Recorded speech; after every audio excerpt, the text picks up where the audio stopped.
போட்டித் தேர்வுக்கு தயாராகும் மாணவர்கள் அனைவருக்கும் வணக்கம். இப்போது ஏற்கனவே ஆல்ரெடி 3 சம் சுருக்குகளை பார்த்தோம். இப்போ 4வது சம் பாருங்கள். 5 × 1 இதுவும் ப்ரீவியஸ் இயர் கொஷின் தான். 5 × 1/4 + 4 × 3/4 + 7 × 5/8 + 6 × 7/8 டிவைடட் பை 11 × 3/4 இப்படி கொடுத்துருக்காங்க. ஸோ ஃபஸ்ட்டு நம்ம எல்லாத்தையுமே நம்ம இது பண்ணிக்கலாம். 5 × 4 20, 20 + 1 21. அதை அப்படியே அந்த ஃபார்மேட்டில் அப்படியே எல்லாத்தையும் எழுதி அதை ப்ராக்கெட்டை க்ளோஸ் பண்ணிட்டு இப்போ பாருங்கள் டிவிஷனில் இருக்குது இல்லைங்களா. இப்போ ரெண்டுத்துலேயுமே பார்த்தீங்கன்னா 4 காமனாக இருக்கிறதுனால அதை 2 ஒன்றா சேர்த்திக்கிறோம்.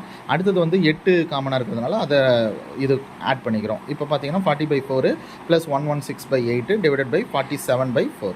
இப்போது எல்சிஎம் எடுக்கிறோம். எல்சிஎம் 8 எடுக்கிறதுனால நமக்கு அது கிடச்சிருது. அதுக்கு அடுத்தது டிவிஷனாக இருக்கிறத நம்ம மல்டிப்ளையாக மாற்றும் போது நான் ஏற்கனவே சொன்ன மாதிரி தான் கீழே இருக்கிறது மேலே போயிடும், மேலே இருக்கிறது கீழே வந்துடும். அப்போ 47/4 என்னவாயிடும், 4/47 இருக்கும். அதை அடித்தோம் அப்படின்னு சொன்னால் நமக்கு 98/47 கிடைக்குது. ஸோ ரொம்ப முக்கியமான கேள்வி, சுருக்குக நிறைய போட்டு பாருங்கள்.